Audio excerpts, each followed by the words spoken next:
नमस्कार, आपका पसंदीदा डिबेट शो देश का सवाल लेकर हाजिर हूं। मैं हूं मनीष अवस्थी। यूपी के सोनभद्र से ऐसी खबर आई कि पूरा देश सन्न रह गया। आखिर कैसे ट्रैक्टरों में सवार होकर गुंडे आए और एक गांव की जमीन को खून से लाल कर दिया और किसी को खबर तक नहीं लगी, ये एक बड़ा सवाल है। लेकिन साथ ही ये सवाल भी है कि आखिर क्यों ऐसे संवेदनशील मुद्दों पर शुरू हो जाती है सियासत। बीजेपी और कांग्रेस दोनों के बीच आरोप और प्रत्यारोपों का सिलसिला जारी है और खुद मोर्चा संभाला है प्रियंका गांधी वाड्रा ने। किसी की चूक और किसी का गुनाह, तमाम सवालों पर बहस होगी। लेकिन पहले देखते हैं हमारी ये रिपोर्ट, जिसमें आप देखेंगे कि दर्द कितना छुपा है, जिसमें आप देखेंगे कि दर्द कितना छुपा है।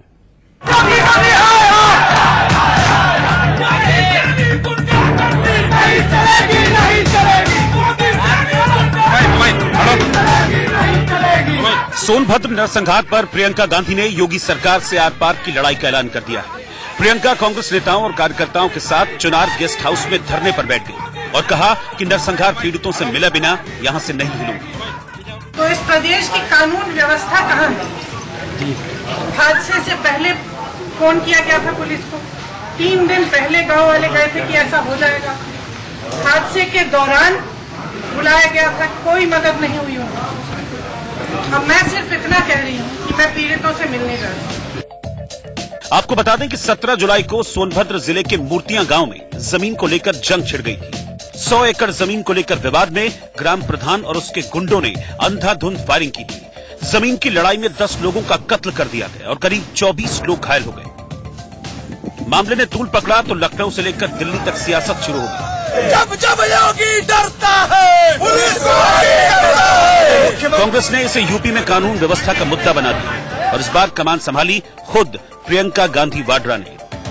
मैंने कहा भी अगर 144 है मैं 3 लोगों को लेके जाऊंगी, उससे ज्यादा नहीं। मुझे सिर्फ उनसे मिलना है, क्योंकि उनको ये एहसास होना चाहिए कि उनके साथ कोई खड़ा है, कि वो अकेले नहीं है इस दुख में, इस दर्द में, चाहे वो कोई भी हो।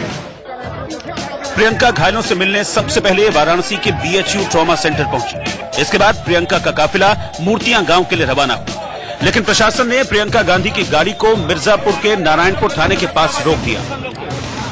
धारा 144 का हवाला देते हुए उन्हें मूर्तियां जाने से मना किया गया, तो प्रियंका समर्थकों के साथ सड़क पर ही धरने पर बैठ गई। ऊपर से फोन आया कि आपको रोका गया है, तो फिर मैं बैठी हूँ कि मुझे कुछ दिखा तो दे, कुछ ऑर्डर दिखा दे, कानून क्या है, किस कानून के आधार पर मुझे रोका है। मैं कह रही हूँ कि मैं 4 लोग लेके जाऊंगी, 4 से ज्यादा जाएंगे भी नहीं। मुझे सिर्फ उन परिवारों से मिलना है जो पीड़ित हैं, जिनके सदस्यों को निर्मम हत्या की गई है। अभी अस्पताल से आ रहे हैं, आप देख रहे हैं, मेरे बच्चे की उम्र का बच्चा लेटा हुआ है, उसको गोली लगी। मैं सिर्फ उन परिवारों से मिलना चाहती हूँ। बवाल बढ़ता देख प्रियंका गांधी को नारायणपुर में ही हिरासत में ले लिया गया और SDM की गाड़ी में बिठाकर चुनार गेस्ट हाउस ले जाया गया। प्रियंका ने नरसंहार के साथ साथ सरकार और प्रशासन पर धारा 144 के दुरुपयोग का आरोप लगाया। तो राहुल गांधी ने ट्वीट किया, यूपी के सोनभद्र में प्रियंका की गैर कानूनी तरीके से गिरफ्तारी विचलित करने वाली है। उन्हें मारे गए 10 आदिवासियों के परिवार से मिलने से रोकना सत्ता का दुरुपयोग है। ये साबित करता है कि बीजेपी सरकार में यूपी में किस तरह से असुरक्षा का माहौल बनता जा रहा है।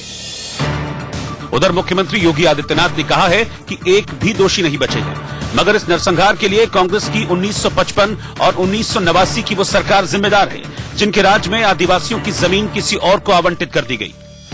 क्रिमिनल एक्टिविटी में कोई भी लिप्त होगा तो उस क्रिमिनल एक्टिविटी के लिए उसकी जवाबदेही तय होगी और उसके खिलाफ कार्रवाई होगी, सख्त से सख्त कार्रवाई होगी। इस मामले में आप ये मान करके चलिए। 1955 में आदर्श सोसाइटी के नाम पर इस भूमि का नामांतरण करने और 1989 में आदर्श सोसाइटी के बाद इस नाम को कुछ लोगों के नाम पर चढ़ा करके, जिसमें कुछ बिहार कैडर से जुड़े हुए प्रशासनिक अधिकारियों के नाम भी हैं, उन लोगों के नाम पर इस लैंड को कर दिया गया, जो मुझे लगता है कि पूरी तरह गलत है। जमीन की जंग अब सियासत में अपनी जमीन तलाशने और संभालने की महाजंग में तब्दील हो गई है। सोनभद्र में चली गोलियों ने कई लोगों को खामोश कर दिया है, लेकिन सवालों की चीख चारों ओर सुनाई दे रही है। सवाल यह है कि आखिर उन लोगों को ताकत कहां से मिली जो जमीन का रंग लाल करने में जरा भी नहीं हिचके।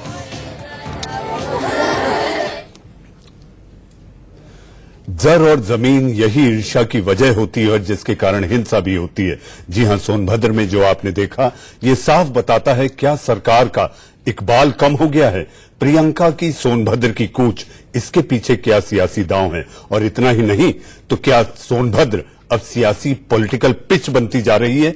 इसी पर मचा है बखेड़ा, इसी पर मचा है बवाल। और मैं लेकर आया हूं देश का सवाल कि आखिर सोनभद्र को तो बख्श दो यारों, उन्हें तो केवल मरहम चाहिए, सियासत नहीं।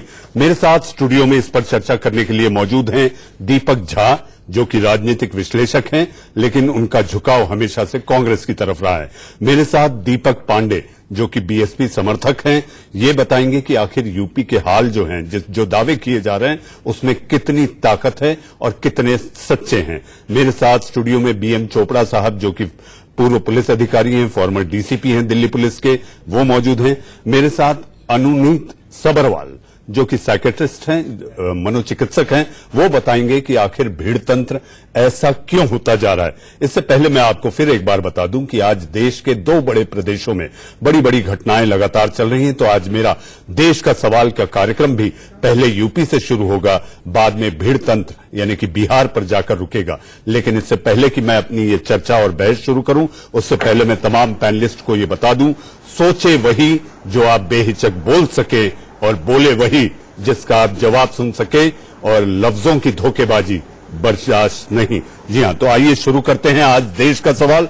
दीपक झा, प्रियंका गांधी को यूपी दिखाई देता है, देश में कई जगहों पर इस तरह की घटनाएं होती हैं, वहां तो प्रियंका नहीं जाती। क्या सियासी जमीन फिर से मजबूत करने की एक कवायद?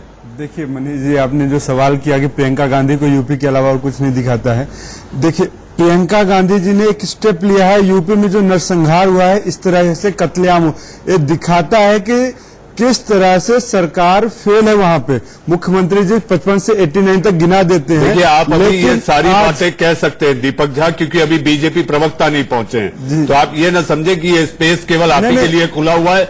इसके पहले आपकी भी सरकारें रही हैं। मेरे साथ दीपक पांडे हैं, इनसे भी बात होगी, लेकिन ऐसा नहीं कि वो अभी मौजूद नहीं है तो आप कुछ भी कहते चले जाएं। नहीं, मैं कुछ भी नहीं कहूंगा। जो कहूंगा जिम्मेदारी के साथ कहूंगा। जिसका सवाल मैं अगर पूछूंगा तो उसका जवाब सुन सकूं। जो आपने पहले टैगलाइन बोल दिया है तो उसी हिसाब से मैं बात करता हूं। तो आज प्रियंका गांधी अगर जा रही हैं, तो अगर किसी के यहां मृत्यु हुई है, डेथ हुई है, नरसंहार हुआ है, आपस में गुटबाजी हुई है, मैं अभी आरोप प्रत्यारोप नहीं लगा रहा हूं किसी पे कि किसने कराया, लेकिन वहां पे अगर सौहार्दपूर्ण तरीके से प्रियंका गांधी जा रही है, तो मैं पूछना चाहता हूं सरकार की ऐसी कौन सी मजबूरी थी प्रियंका गांधी को जो अरेस्ट करना पड़ा, वहां जाने से रोकना पड़ा? दीपक झा, बीजेपी से रमन मलिक जुड़ गए, लेकिन उससे पहले हम एक खबर और एक तस्वीर दिखाना चाहते हैं, जिसको देखकर आप खुद समझेंगे कि आखिर कितनी संजीदा है हमारी दुनिया, कितने संजीदा है लोग। इंसान इंसान को मारने पर उतारू हो गया है। उधर प्रियंका गांधी के चुनार गेस्ट हाउस में धरने पर बैठने के बाद देश भर में कांग्रेस कार्यकर्ता सड़कों पर उतर आए। हम आपको 5 जगहों की तस्वीर दिखा रहे हैं, दिल्ली, देहरादून, चुनार, लखनऊ, गोरखपुर, हर जगह बीजेपी सरकार के खिलाफ प्रदर्शन हो रहा है और मांग है कि प्रियंका गांधी को सोनभद्र जाने दिया जाए।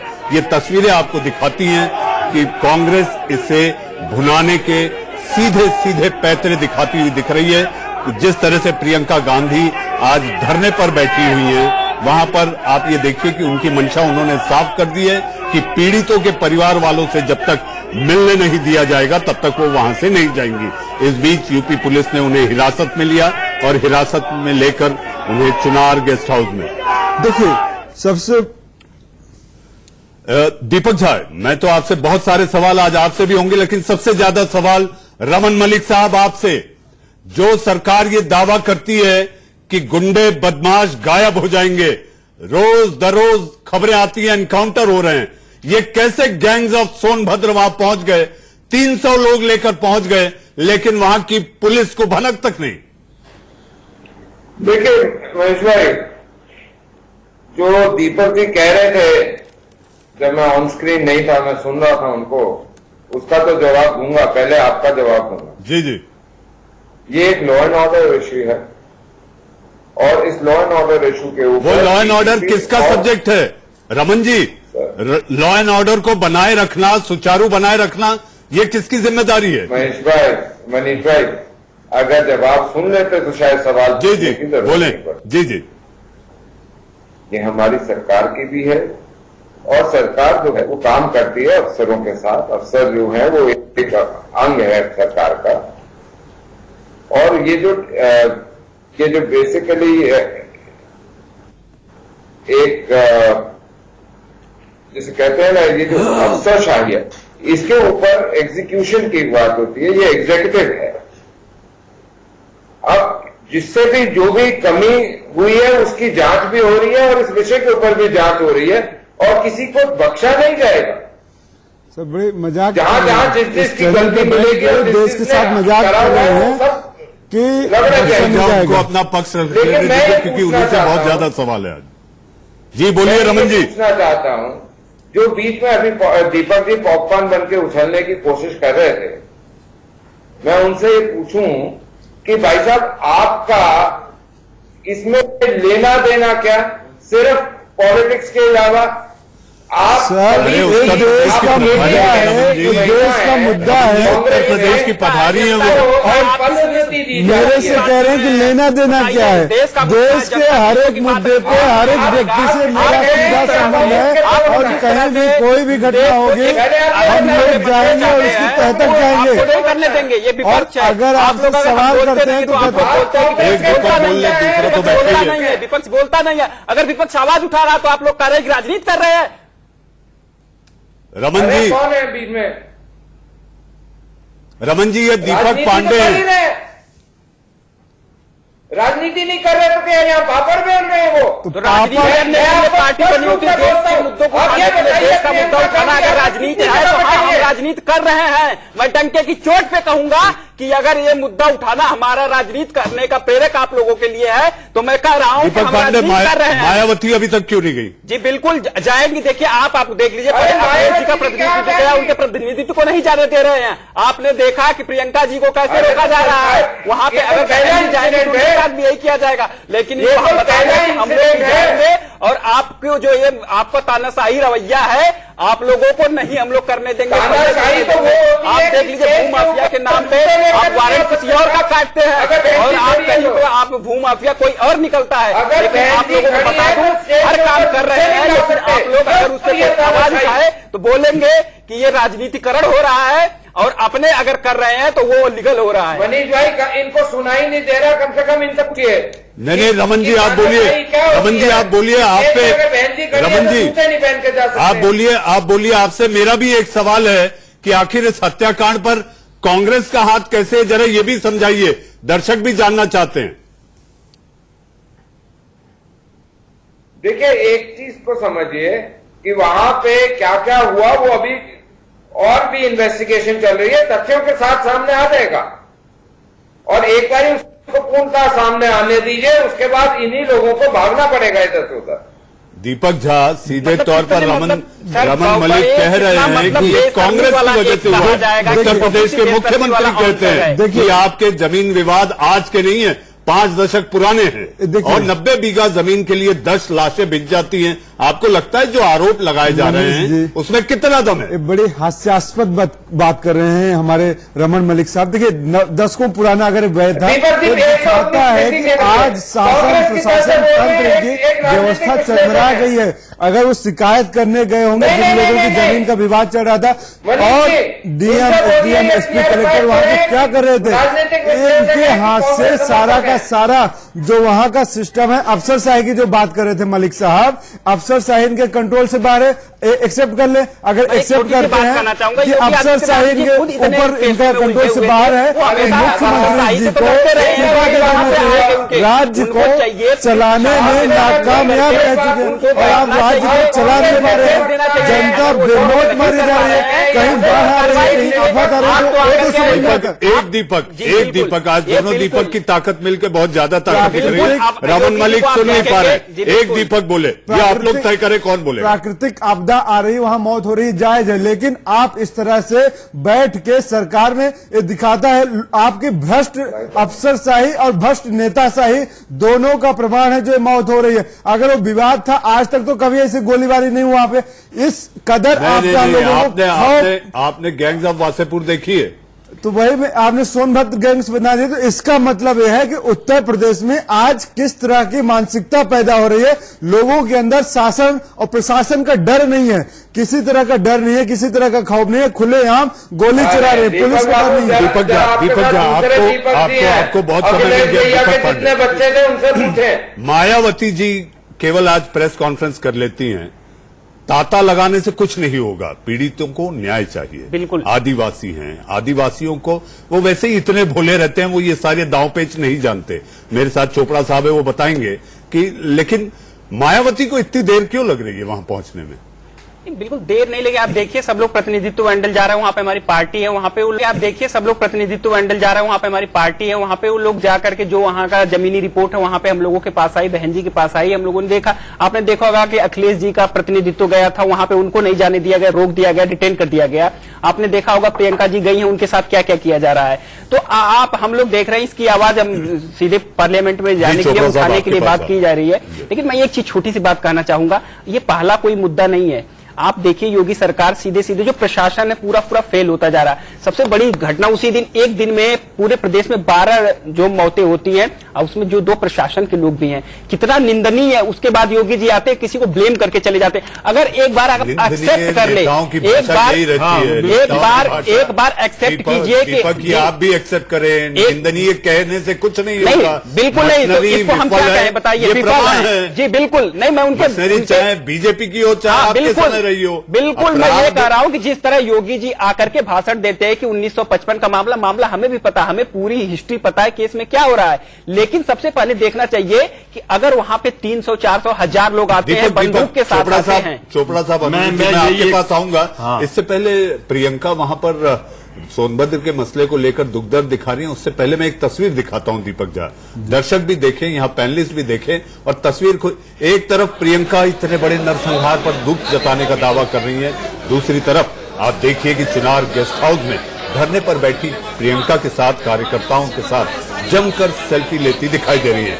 सवाल ये उठता है कि इतने गंभीर मुद्दे पर ये दिखावा नहीं तो क्या। तो देखिए जो लोग हैं वो प्रियंका गांधी से दिखाता है कि कितने अटैच्ड है, उनका प्रियंका गांधी के साथ लगाव है। और लोग अगर आ रहे हैं सेल्फी ले रहे हैं तो प्रियंका गांधी ये डॉक्टर सबरवाल ये बताएंगे ये किस तरह की मानसिकता है। बिल्कुल वो मनोचित है, लेकिन आप वहां पर जिस काम के लिए गए हैं वहां पर आप अपनी राजनीति चमकाते दिखाई नहीं दे रहे हैं। देखिए राजनेता जो भी होगा राजनीति से प्रेरित होकर ही करेगा, ये बात हमको बिल्कुल पूरी तरह से समझ लेना चाहिए। हमदर्दी नहीं है आपको, लेकिन हमदर्दी नहीं, राजनीति में हमदर्दी है, राजनीति में सेवा है, राजनीति भक्ति है, जनता की सेवा है, वही राजनीति है। लेकिन अगर राजनेता है तो राजनीति हो रही है, वो हमदर्दी, वो जनता की सेवा, वो संवेदना प्रकट करने गई हुई है। तो ये बिल्कुल तस्वीर को देखिए दीपक झा, सारा देश इस तस्वीर को देख रहा है। प्रियंका के पीछे बैठी लड़की सेल्फी ले रही है और आप देखिए प्रियंका के चेहरे पर जो मुस्कान है, उस मुस्कान में आपको ये लगता है कि जिस जगह पर वो गई हैं, जिस मुद्दे को लेकर गई हैं, वहां पर इस तरह की उनकी मुस्कान आपको लगता है सूट करती है। देखिए सर, मुस्कान चेहरे पे है लोगों के। अरे दर्द है यार, तो दर्द है, दर्द के प्रति वो संवेदना व्यक्त कर रही है, लेकिन उस दर्द में भी वो मुस्कुराने की कोशिश कर रही है। संवेदना आप कभी देते हैं, कोई अगर इंसान व्यक्ति मरीज हॉस्पिटल में एडमिट है, आप जाते हैं कहते हैं कोई बात नहीं संबल बनाए रखो, आपके चेहरे पे मुस्कान होती है, उस दर्द को आप चेहरे पे लाएंगे उन मासूमों के साथ। वाह वाह वाह, किसी के दर्द में आप जाएंगे, आप अपने चेहरे पर मुस्कान रखेंगे दीपक, चेहरे पे मुस्कान। अरे रमन मलिक साहब, आपका तो तंत्र फेल है, आपका तो सरकार फेल है, आपको शर्म आनी चाहिए कि आप रमन साहब आपसे और भी सवाल। चोपड़ा साहब आपको लगता है कि 300 लोग, 30 से ज्यादा ट्रैक्टर वहां पहुंचते हैं, LIB क्या कर रही थी? मैं सबसे पहले तो ये एक दुख की बात की वहाँ एक घटना हुई और घटना में जो जितने लोगों ने अपनी जान दी एक बहुत ही निंदनीय। अरे बोले बेगुनाह लोग मारे गए हैं। और जहां तक ये तल्लक है कि ये मैं समझता हूँ ये इंसिडेंट हुआ कैसे, क्यों हुआ, इतने लार्ज स्केल पे इंसिडेंट हुआ और लोकल पुलिस और लोकल प्रशासन सो रहा, एसडीएम, एडीएम, पटवारी, ये वो कोई एक्शन नहीं लिया गया उनके ऊपर। आखिर वहां पर जो झगड़े की ये चल रही थी, कोई एक दिन का काम नहीं है, ये काफी दिनों से चल रहा था। और जो जिसने बड़ा किया ये बिल्कुल फिल्मी स्टाइल से किया। आप अभी जिक्र कर रहे गैंग ऑफ वासेपुर की डॉक्टर साहब, तो सेम वही है, पुलिस है ही नहीं है, चलो वो हो गया। आपको लगता है पुलिस की साठगांठ भी होगी उस ग्राम प्रधान वाली? पूरी फेल पुलिस है, पुलिस जो है नाकाम रही है, इस पर कोई एक्शन। वरना मैं बताऊं, हमने भी दिल्ली पुलिस में 40 साल नौकरी किया है। वो पुलिस अफसर नालायक है जिसको यही नहीं पता उसके इलाके में कौन सी ऐसी इश्यू जो है बर्निंग हो रहा है और इसका क्या कल को एक्शन हो सकता है। वरना अगर इस पर एक्शन लिया जाता है। चोपड़ा साहब, मैं डॉक्टर सब्रवाल से पूछना चाहूंगा, ये कैसी मानसिकता, कैसी विकृति डॉक्टर सब्रवाल कि आप इंसान ही इंसान के खून का प्यासा होता दिख रहा है? जो जितना मुझे ज्ञान मिला इस घटना के बारे में, इतना मुझे पता चला है कि पिछले 2 साल से ये विवाद चल रहा था। हाँ, हुआ ये था कि इन्होंने कुछ सरपंच थे जिन्होंने कोई जगह ली थी 90 बीघा। हाँ, और उसके बाद कुछ आदिवासी लोग थे जो आके जगह पे जमावड़ा बना के बैठ गए थे। अब वो खाली कराने की कोशिश कर रहे थे 2 साल से, लेकिन नहीं करा पा रहे थे। जितना मुझे समझ में आया वो ये है कि हो सकता है कि वो उनको दबाव डालने के लिए उनके पास बंदूकें लेके आए हों और गर्मा गर्मी में गोलियां चलाते हुए आए थे। डॉक्टर सब्रवाल, मैं आपकी जानकारी में बता दूं, जैसा फिल्मों में हम देखते हैं 30 से 32 ट्रैक्टर, 300 लोग। आप ये समझिए कि मशीनरी किस तरह विफल है कि वहां से जिस भी इलाके से वो गुजरे होंगे, क्या वहां की पुलिस का ये काम नहीं था कि एक साथ इतने लोग क्यों जा रहे हैं? 144 आप लागू करते हैं, 5 लोगों में आपको दिक्कत होती है। जो इसमें मुझे समझ 300 लोग एक साथ जा रहे हैं, हाथ में बंदूकें हैं, हाथ में वो गोलियां बरसाते बंदूकों से जा रहे हैं और प्रशासन शांत है। और बंदों पर ये कैसा अपराध प्रदेश? मुझे ऐसा लगता है कि ऐसा भी हो सकता है कि पुलिस को घूस वूस खिलाई हो उनको शांत रखने के लिए। मैं डॉक्टर सब्रवाल ये जानना चाहूंगा दर्शकों की जानकारी के लिए कि ये कैसी मानसिकता?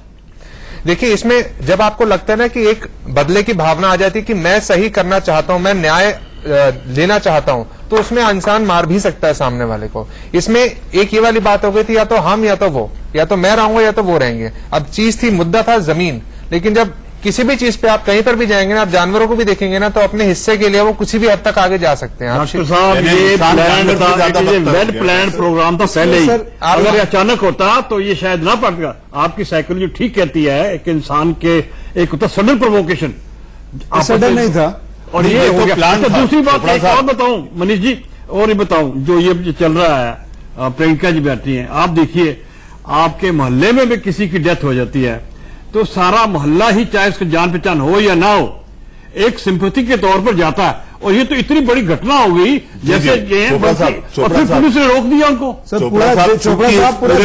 सियासत हो रही है। दीपक, मेरा सवाल आपसे है, मेरी जानकारी और अभी मेरे ये शो के पहले मुझे जानकारी मिली है कि कल टीएमसी के भी नेता सोनभद्र जाने वाले आएंगे। मुझे एक बात बताइए, क्या ये ऐसा नहीं रमन साहब कि बंगाल में कुछ होता है तो बीजेपी का दल पहुंच जाता है, और अब आपके प्रदेश में कुछ हुआ है जो अपराध प्रदेश के रूप में दिख रहा है, वहां पर अब टीएमसी के लोग आने वाले हैं, और प्रियंका को भी ये दिखाई नहीं देता कि बंगाल में क्या हो रहा है वहां पहुंचना है, बस यूपी की सियासत। सर, दूसरी तस्वीर देखिए, प्रियंका गांधी बहुत। अरे रुकिए, दीपक झा, रमन मलिक बोल रहे हैं। दीपक झा, आपने रमन मलिक नाम बना लिया क्या? अरे आप ही रहिए रमन मलिक, हमको क्या है। आप पहले अपने जो पक्ष है ना वो क्लियर करिए। राजनीतिक विश्लेषक हैं, कांग्रेस समर्थक हैं। सर, हम कुछ भी हैं, देश के लिए हैं, देश के लिए। अगर देश के हित में आपको चुभता है क्या? अगर सवाल का जवाब दे, मुझे ब्रेक पे जाना है। अगर राजनीतिक विश्लेषक है या कांग्रेस समर्थक है, आपको क्या तकलीफ है बता दीजिए। सवाल का जवाब दीजिए, मुझे ब्रेक पे जाना है, फिर बिहार पे आना है। जवाब दीजिए मनीष जी। जो एक सबसे बड़ी चीज है कि टीएमसी का बंगाल में कोई रिप्रेजेंटेशन नहीं है, लेकिन वो आएंगे पॉलिटिक्स करने। बीजेपी का बंगाल के अंदर कर रही है अपना अपना यूनिट है, रमन सब जी, कुछ है। सबसे बड़ी प्रॉब्लम मैं ये समझना चाहता हूं आप आपके मानने को समय तैयार के नहीं है अंदर इसको कि अगर कुछ काम करना है, अगर आपने सद्भावना बढ़ानी है, तो आप उस तरीके की बातचीत, उस तरीके का मैसेज भेजें। लेकिन यहाँ बैठ के जैसे आप दिखा रहे थे कि चित्र खींच रहे हैं, सेल्फी बना रहे हैं, उसमें हंस रहे हैं, खेल रहे हैं। रमन जी, तो मैं ये समझ- मुझे आपको रोकना होगा। उत्तर प्रदेश के उप मुख्यमंत्री दिनेश शर्मा कुछ सोनभद्र की घटना पर कह रहे हैं। आइए सीधा आपको वहीं लिए चलते हैं कि विपक्ष के प्रश्नों का समुचित जवाब सदन में दिया जाए, लेकिन चूंकि विपक्ष मुद्दा विहीन था और उनका मकसद जनता की कठिनाइयों पर चर्चा न करना बल्कि उसके स्थान पर हंगामा खड़ा करना था, और उन्होंने दोनों दिन सदन चलने नहीं दिया। सोनभद्र की घटना एक दुर्भाग्यपूर्ण घटना है और सरकार ने अपनी नीयत स्पष्ट करी है। जीरो टॉलरेंस के अपराधियों के खिलाफ, और उक्त घटना के संदर्भ में भी प्रथम दृष्टया जो दोषी पाए गए एसडीएम, डिप्टी एसपी, इंस्पेक्टर और एक एसआई, वह बीट के इंचार्ज को, जो कांस्टेबल था बीट का, उसको सस्पेंड करने का काम सरकार ने तत्काल किया है। 29 लोग गिरफ्तार हुए हैं, प्रमुख अभियुक्त भी गिरफ्तार हुआ है, और साथ में जो अन्य दोषी हैं उनके खिलाफ भी सघन रूप से छापेमारी का और उनकी तलाश का क्रम जारी है। सरकार की इस कार्रवाई में सरकार ने आगे बढ़ते हुए इसके मूल कारण क्या था और ये कब्जा करने को लेकर जो हिंसक झड़प हुई है वो क्यों हुई, इसकी पूरी छानबीन की जिम्मेदारी उन्होंने अपने अधिकारियों को सौंपी है। जांच के लिए जो अपर पुलिस महानिदेशक वाराणसी जोन को अलग से जिम्मेदारी दी है कि पुलिस स्तर पर कहां से लापरवाही हुई और इस जांच में पुलिस की भूमिका इस कांड में सकारात्मक या नकारात्मक किस दृष्टि से कहां तक थी, उसकी जांच के लिए भी अलग से अपर पुलिस महानिदेशक वाराणसी जोन को ये जांच सौंपी है। सरकार ने 5 लाख रुपए का मुआवजा और 50,000 रुपए घायलों की मदद का जहां कार्य किया है, वही 29 जो अपराधी थे, आरोपी थे, उनकी गिरफ्तारी भी हुई है। अगर घटना के मूल में हम जाएं तो मूल में जाने का, जैसा कि माननीय मुख्यमंत्री जी ने भी आज इस बात को स्पष्ट किया है कि घटना की शुरुआत होती है 1955 से, और 1955 से ये दोनों पक्षों में विवाद चल रहा था। 1955 से 1985 तक ये ट्रस्ट की जमीन, ट्रस्ट के नाम पर ये जमीन थी।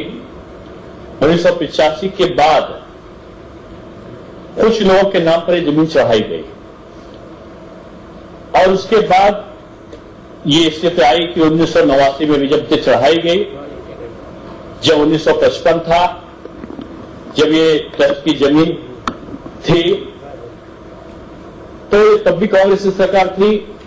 1985 के बाद 1989 में जब ये दाखिल खारिज की गई उस लोगों के नाम पर, तब भी कांग्रेस की सरकार थी।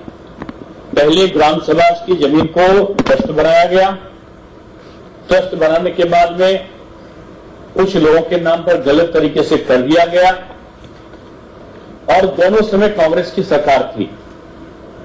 गरीब, दलित, आदिवासी इस जमीन पर अपनी खेती कर रहे थे, काबिज थे।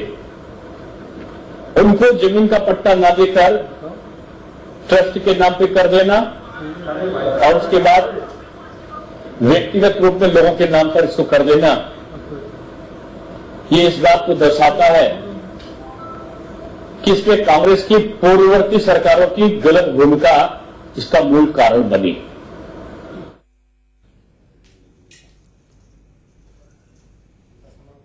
इस घटना से एक चीज तो साफ दिखाई देती है कि कहीं न कहीं सरकार का इकबाल खत्म होता जा रहा है। चाहे सोनभद्र की घटना हो, चाहे फिर संभल की, लोगों को संभल चाहिए, सियासत और दिखावा नहीं, मरहम चाहिए। और मरहम के साथ साथ नेताओं का तांता लगे ना लगे, लेकिन जरूरी यह है कि आपराधिक सोच और इस तरह की मानसिकता को जड़ से कुचलना ही मेरे ख्याल से इसका जवाब हो सकता है। देश का सवाल में अब बात बिहार की। पहले बुखार और फिर बाढ़ से हार मान चुकी नीतीश सरकार कानून व्यवस्था भी नहीं संभाल पा रही है। सूबे में 2 जगहों पर मॉब लिंचिंग की वारदात को अंजाम दिया गया, जिसमें 3 की मौत हो गई और 2 की जान खतरे में बताई जा रही है। सवाल है कि आखिर कहां है सुशासन और क्या बिहार में हर कोई भगवान भरोसे है? आइए पहले देखते हैं हमारी ये रिपोर्ट।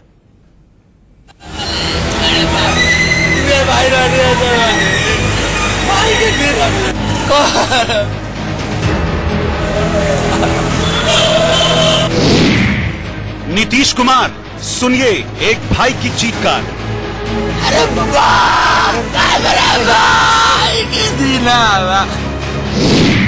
सुशासन बाबू, कहां हैं कानून के पहरेदार?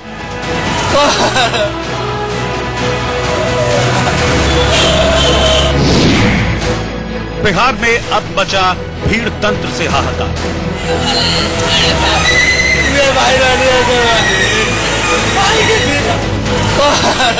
बिहार के छपरा में अस्पताल के बाहर दहाड़े मारकर रोते इस शख्स के भाई की हत्या कर दी गई। हत्या का इल्जाम भीड़ पर है, जिसने इसके भाई सहित 3 लोगों को पीट पीट कर मार डाला।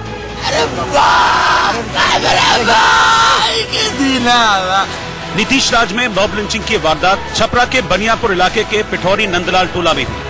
परिजनों के मुताबिक नौशाद कुरैशी, राजू नट और विदेश नट नाम के 3 लोग मवेशी खरीदने गए थे, जिन्हें ग्रामीणों ने पीट पीट कर मार डाला। मगर पुलिस कह रही है कि तीनों को लोगों ने भैंस चोरी करते पकड़ा था और पीट पीट कर हत्या कर दी। अब बिहार में मॉब लिंचिंग की दूसरी तस्वीर देखिए। स्ट्रेचर पर जिन 2 लोगों को अस्पताल के अंदर ले जाया जा रहा है, वैशाली जिले के सराय में भीड़ ने इन्हें पीट पीट कर नरा कर दिया। आरोप है कि दोनों बैंक में लूट की वारदात को अंजाम देने पहुंचे थे। मामला है कि रानी पोखर जो है ना, बच्चा हमारा CSP है, वहाँ पे लूट करना है तो पब्लिक पकड़ लिया, मारपीट किया, उसको लाइन निकाल। एक दिन में मॉब लिंचिंग की 2 वारदातों से नीतीश राज में कानून व्यवस्था पर गंभीर सवाल खड़े होने लगे। जो बांध के पीट पीट के जो चोरी लगाया गया है, बांध के पीटा गया है, तो सरकार के जांच कराना चाहिए, सरकार को देखना चाहिए और उस पर दुख व्यक्त हम लोग करते हैं। और जो सरकार है उस पर बढ़िया से दिखा के लिंचिंग से निपटने के लिए, मॉब लिंचिंग से निपटने के लिए एक मजबूत कानून की आवश्यकता है, लेकिन उसकी सुप्रीम कोर्ट के उस निर्देश की भी अवहेलना हो रही है। मॉब के बारे में मेरी राय है, मॉब नहीं, जनता की अदालत में ऐसे हीनियस क्रिमिनल को सपोर्ट करना चाहिए। लेकिन अब चोर चीजों को करके जिस तरीके से धर्म और मजहब के आधार पर, घास चोर टमाटर चोर के आधार पर आप मॉब पकड़ के पीट रही है, कोई सेल्फी ले रहा है, इससे एनआरकी हो। मॉब लिंचिंग का मामला संसद में भी गूंजा और असदुद्दीन ओवैसी ने गंभीर सवाल खड़े किए। The number is right. The Honorable Home Minister is here. मैं उनसे पूछना चाहता हूं, सर पिछले साल सुप्रीम कोर्ट ने सरकार से कहा कि एक मॉब लिंचिंग पर कानून बनाइए, आप क्यों नहीं बनाते सर? आप तो सुप्रीम कोर्ट के हर ऑर्डर को कानून बनाते हैं, क्यों नहीं बनाते? आज बिहार में हुआ सर। वहीं नीतीश सरकार में शामिल बीजेपी के सांसद सुशील सिंह का कहना है कि सरकार कानून व्यवस्था को लेकर गंभीर है और दोषियों को बख्शा नहीं जाएगा। इसलिए सरकार पूरी तरह से गंभीर है।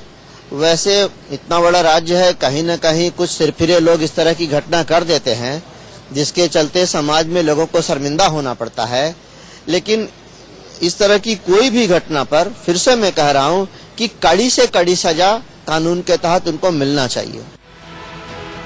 मगर सवाल है कि आखिर बिहार में कैसी सरकार चल रही है, जहां बच्चे बुखार से तड़प तड़प कर दम तोड़ देते हैं, लाखों लोग बाढ़ से जूझते हुए सरकारी मदद का इंतजार करते रह जाते हैं और भीड़ कानून को अपने हाथ में लेने में जरा भी खौफ नहीं खाती। ब्यूरो रिपोर्ट के साथ Shivpujan Jha, Patna, India news.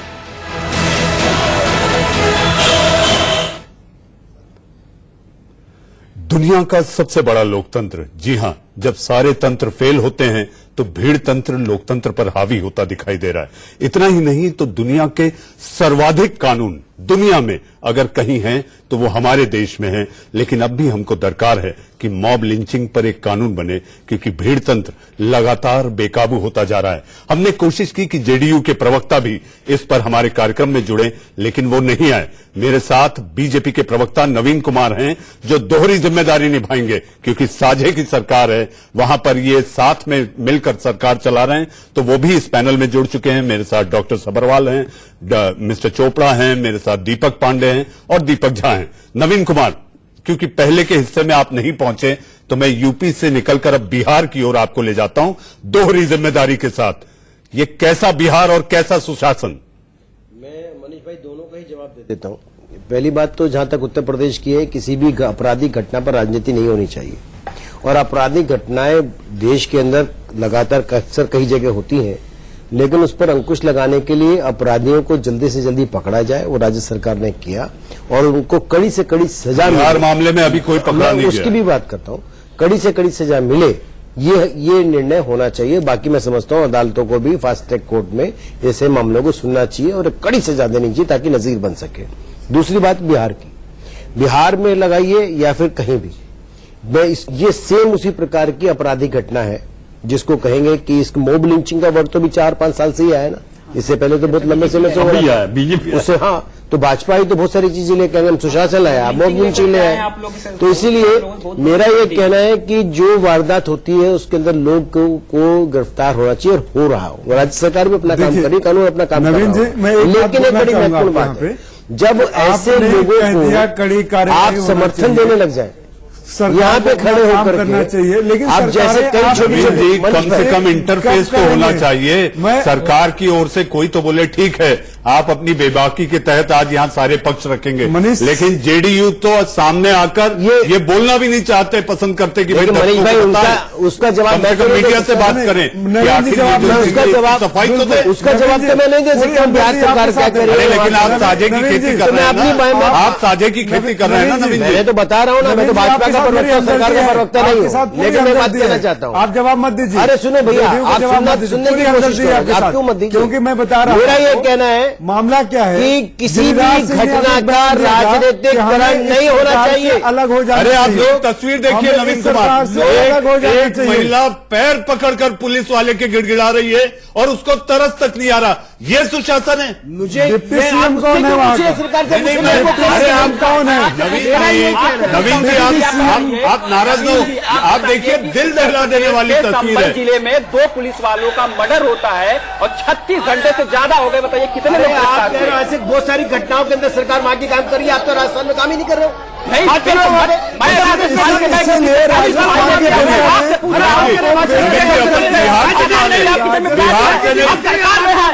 Double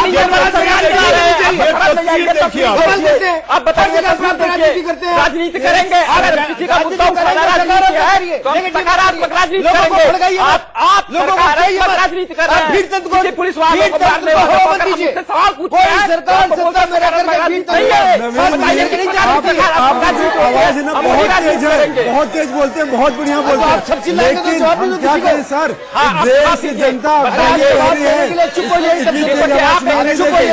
अरे आप जनता दुख की घड़ी में है, आपका बराबर सब सुनना चाहते हैं, अब तक बवाल कर रहे हैं सर, आप बवाल कर रहे हैं, हमको डरा रहे हैं, हमसे सवाल पूछने वालों को धमकी हो रही है। कतई मंशा नहीं है कि सारे सवाल आप पे दाग कर आपको किसी तौर पर नीचा दिखाना है, लेकिन आप ये देखिए, ये तस्वीर, एक पुलिस वाला वहां खड़ा बेबस, दुखी, लाचार महिला उसके पैर पकड़ रही है।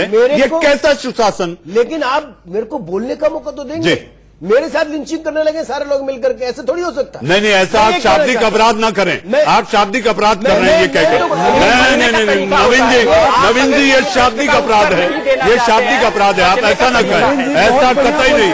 यहाँ विचारों की आजादी है। आज आप यहाँ पे साबित कर रहे हैं आप लोग दीपक झा बोले, वो दोहरी जिम्मेदारी निभा रहे हैं। नवीन, मेरी बात सुनिए, मैं कांग्रेस और बसपा के दोनों के नेताओं से कहता हूँ, आप मेरा भाजपा का पक्ष जानना चाहते हैं तो कम से कम सुनने का तो पेशेंस रखिए साहब। 7 मिनट बोलने की जगह आप चिल्लाने लगे।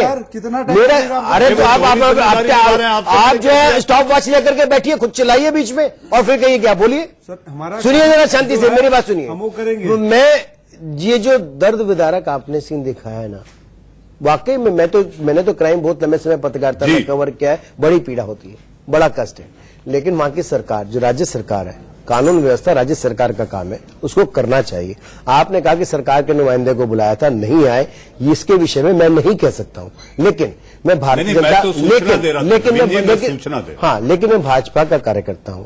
भाजपा का मैं कार्यकर्ता होने के नाते इस बात को कहता हूं कि हम पूरी तरह से जिम्मेदार हैं और ऐसी घटनाएं ना हो उसके लिए हम अपनी सरकार हो, चाहे वो किसी दूसरे राज्य में हम विपक्ष की भूमिका जहां अदा कर रहे हैं वहां पर भी हम इस बात को उठा रहे हैं। बहुत जनता मेरा इतना कहना है, मेरा इतना कहना, दीपक सेकंड होगी के बाद फिर आप खूब बोलिए।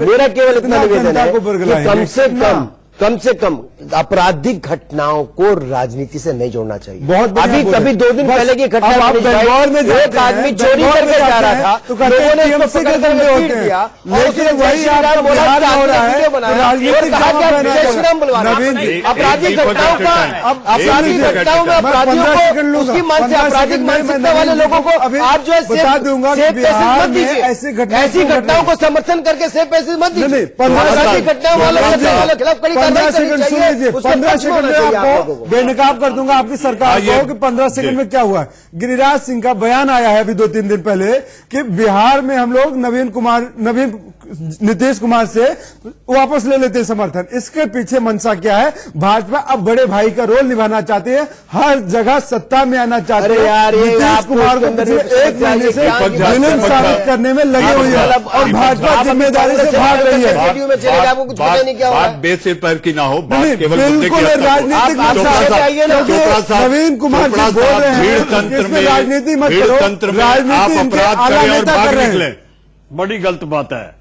मैं समझता हूं ये जो लोकल पुलिस है, लोकल प्रशासन है, वो कहीं ना कहीं पूरी तरह से फेल है। इस प्रकार लोग एक बंदे को मार देते हैं सरेआम और कोई भी उनके सामने नहीं आता, जबकि ये एक घिनौना अपराध है। कानून को अपना काम करने दीजिए, उसको पकड़ो, गिरफ्तार करो, पुलिस के हवाले कर। ये तो अपने आप ही एक बहुत घिनौना अपराध बना दिया इन्होंने। नहीं, अनुनीत आपको क्या लगता है डॉक्टर सबरवाल कि इस तरह से जो भीड़ तंत्र हावी हो रहा है, क्या उनको मन में यह आ गया है कि सरकार की तरफ से उन्हें इंसाफ नहीं मिलेगा, जो मन में आए अपने आप दे दनादन और इंसान की जान चले जाती है? इंसान ही इंसान के खून का प्यासा है, साइकोलॉजी फर्क पड़ता है। जी देखिए, भीड़ तंत्र कब होता है आपको पहले ये समझना पड़ेगा। यहाँ पे मैंने सुना है दोनों प्रवक्ता एक दूसरे पे गोलियां बरसा रहे हैं, लेकिन एक्चुअली में ऐसा होता नहीं है। भीड़ तंत्र में जब भी किसी की या तो हत्या होती है, किसी को बहुत बुरी तरह चोट पहुंचाई जाती है, वो हीट ऑफ द मोमेंट यानी कि उसी समय अंदर बिहार में 3 घटनाएं डॉक्टर सबरवाल, अब आप देखिए कि पहले 3, एक भीड़ ने चोरी करते हुए 2 लोगों को पकड़ा, इतना मारा कि वो अधमरा है और अपनी जिंदगी और मौत से लड़ रहे हैं।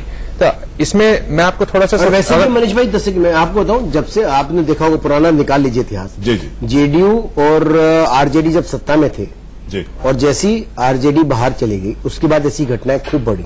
उससे पहले 2.5 साल तक ऐसी घटनाएं नहीं हुई। जब तक ऐसे लोग सत्ता से बाहर जाके एक सरकार को बदनाम करने की जो साजिश करते हैं, ये भी एक बड़ा बिल्कुल सही बात का, यही काम आप बंगाल में कर रहे हैं। बहुत बढ़िया नवीन जी, यही काम हमारे जो बंगाल में कर रहे हैं। नवीन कुमार डॉक्टर सबरवाल बोल रहे हैं, डॉक्टर सबरवाल, डॉक्टर सबरवाल कम से कम मनोविज्ञान तो समझ लें, हमारे स्टूडियो का मनोविज्ञान ही अगर समझ लेंगे, वैसे ही आपराधिक बात जो नवीन कुमार ने कह दी, मनोविज्ञान में 2 मिनट देंगे यहाँ पे। देखिए, इसमें जब भी कोई भीड़ तंत्र में किसी की हत्या होती है, किसी को भी चोट ज्यादा पहुंचती है या कुछ होता है, बहुत सारे लोग इकट्ठा मिलते हैं, तो होता क्या है, वो अपने आप को ये समझने लगते हैं कि हम एक संगठन के हिस्सा हैं, हमारी एक ये सोच विचार है, हमारी विचारधारा के विपरीत कुछ हो रहा है और हम किसी को भी चोट ज्यादा पहुंचती है या कुछ होता है, बहुत सारे लोग इकट्ठा मिलते हैं, तो होता क्या है, वो अपने आप को ये समझने लगते हैं कि हम एक संगठन के हिस्सा हैं, हमारी एक ये सोच विचार है, हमारी विचारधारा के विपरीत कुछ हो रहा है और हम किसी तरह एक प्रकार से हम न्याय दिलवा रहे हैं समाज को, ये कारण ये चीज करके। तो जिस तरह आपने देखा होगा किसी भी प्रकार की मॉब लिंचिंग होती है, किसी भी चीज को लेके, चोर को मार दिया या फिर उनको लगता है कभी माइनॉरिटी का कोई हो उसको मार दिया, किसी को भी आप देखेंगे तो उनको हमेशा ये ऐसा होता है कि हम एक संगठन का हिस्सा हैं और हम एक किसी तरह एक न्याय आगे हम कोशिश कर रहे हैं कि समाज को मिले। तो वो अपने आप इस चीज में आके इंसान को ऐसा लगने लगता है कि भाई निकालते हैं जी, अपनी एग्रेशन इतनी हो जाती है कि वो दूसरे की जान ले सकते हैं। नवीन कुमार, आपको नहीं लगता कि मॉब लिंचिंग को लेकर जो एक कानून बनने को बात चल रही है, आज भी लोकसभा में ये आप कानून का क्या करेंगे? मैं ये सोचता मतलब मेरा देखिए मॉब लिंचिंग कानून तो है ना, नहीं नए कानून की सिफारिश नए बनाते रहिए कितने आप एक बात बताइए, कानून का जंगल तो हमारा ऑलरेडी है, राज्य के अंदर ऐसी घटनाओं से निपटना ऑलरेडी है कानून। आप एक बात बताइए, सभी राज्यों में 147 फांसी तक किसे हीट ऑफ द मोमेंट आपके मूवमेंट कब बनता है? जब आपको कानून का भय खत्म हो जाता है, जंगल राज सामने चलता है, जंगल राज आ चुका है और कानून का भय खत्म हो चुका है। हीट ऑफ द मूवमेंट में व्यक्ति कुछ भी करने के लिए आजाद है, कुछ नहीं कर सकता है। मनोचिकित्सक ने पूरी तरीके से कार्य कर चुका है और नवीन कुमार जी ने बिल्कुल पूरी तरीके से कह दिया कि लोग बदनाम करने की साझा करते हैं। क्या होगा? भाजपा के लोग खुद अपनी सरकार को बदनाम करने की साजिश कर रहे हैं, जिसके तहत 20 लोगों को भड़काने के लिए फेसबुक पर पार्टी करेंगे और लोग उनको पीट से बिहार के एक हालात के रूप में उभर के हैं, वहाँ मोदी जी का पोस्टर लगे और मोदी जी बिहार के पसले संभालेंगे। भाजपा का बिल्कुल आरएसएस छुपा हुआ एजेंडा चला रही है सरकार का नाम क्या जा रही है? आरएसएस जिम्मेदार नहीं, आरएसएस एजेंडे के तहत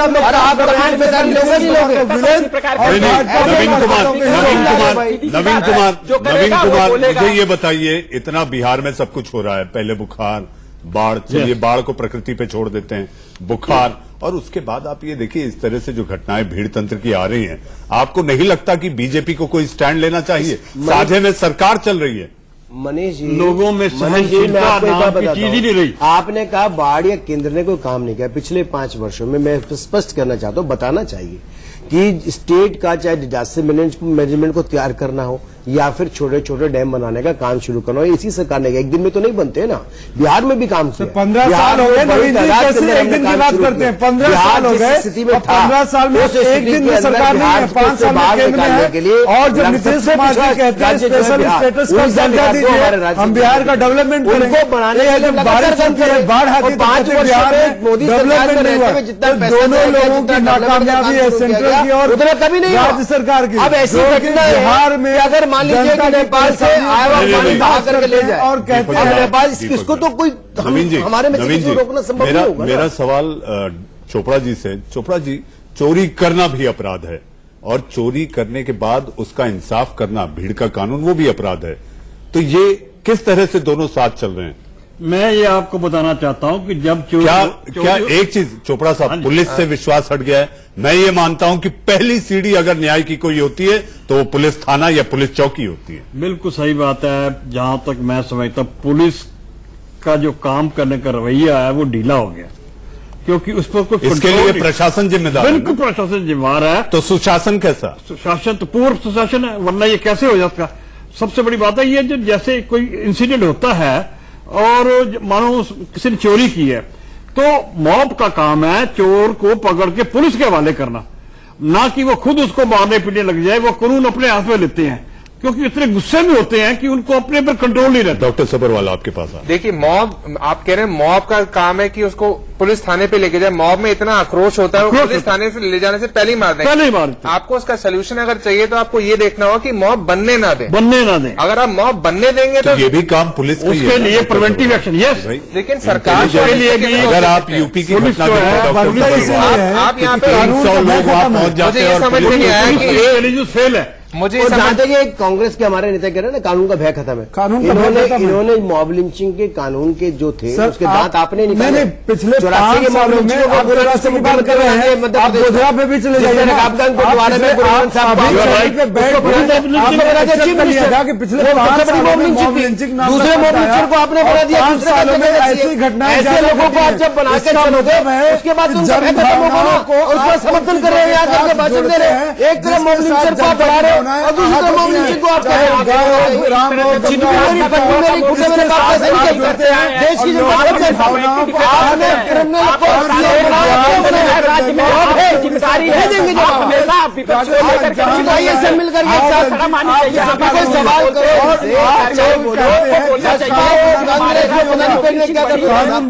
शुरू है तो क्यों ना होगा? आप सुप्रीम कोर्ट में आप लोग हैं, कौन लेके आए थे महाभियोग? आप लोग लेकर गए थे।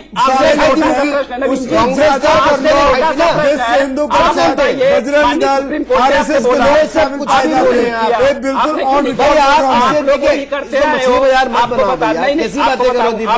जो आप आज आप यहाँ पे बोल रहे हो उनका हमारे मेरा निवेदन ये है, आप सीधे बोलते कांग्रेस से बसपा के बाद जब जवाब देना चलाना शुरू कर सीधे बोलते हो जवाब दीजिए ना, देश का आपकी ओर आप जवाब कैसे वकील लगा चुप रहेंगे तो दूंगा ना। देश देश ने बता भी दिया, दीपक झा इनको प्रचंड बहुमत से बता भी दिया कि देश इन पर विश्वास रखता है। मनीष जी प्रचंड बहुमत में प्रचंड जिम्मेदारी होती है, लेकिन प्रचंड जिम्मेदारी के बाद अरे भैया प्रचंड भाई साहब सुनिए, मैं आपसे नवीन जी, कांग्रेस से नवीन जी आखिरी पड़ाव में है, आखिरी पड़ाव में 20 सेकंड। मुझे केवल मैं 10वीं बात पूरी कर लूंगा, 10 बचा लूंगा साहब, अगली बार ज्यादा दे देना। मेरा कांग्रेस और बसपा के दोनों के नेताओं से मेरा निवेदन है, मुझे बताइए, आप मॉब लिंचिंग की कहते हैं, मॉब लिंचिंग के खिलाफ कार्रवाई होनी चाहिए, मैं आपके समर्थन में हूं।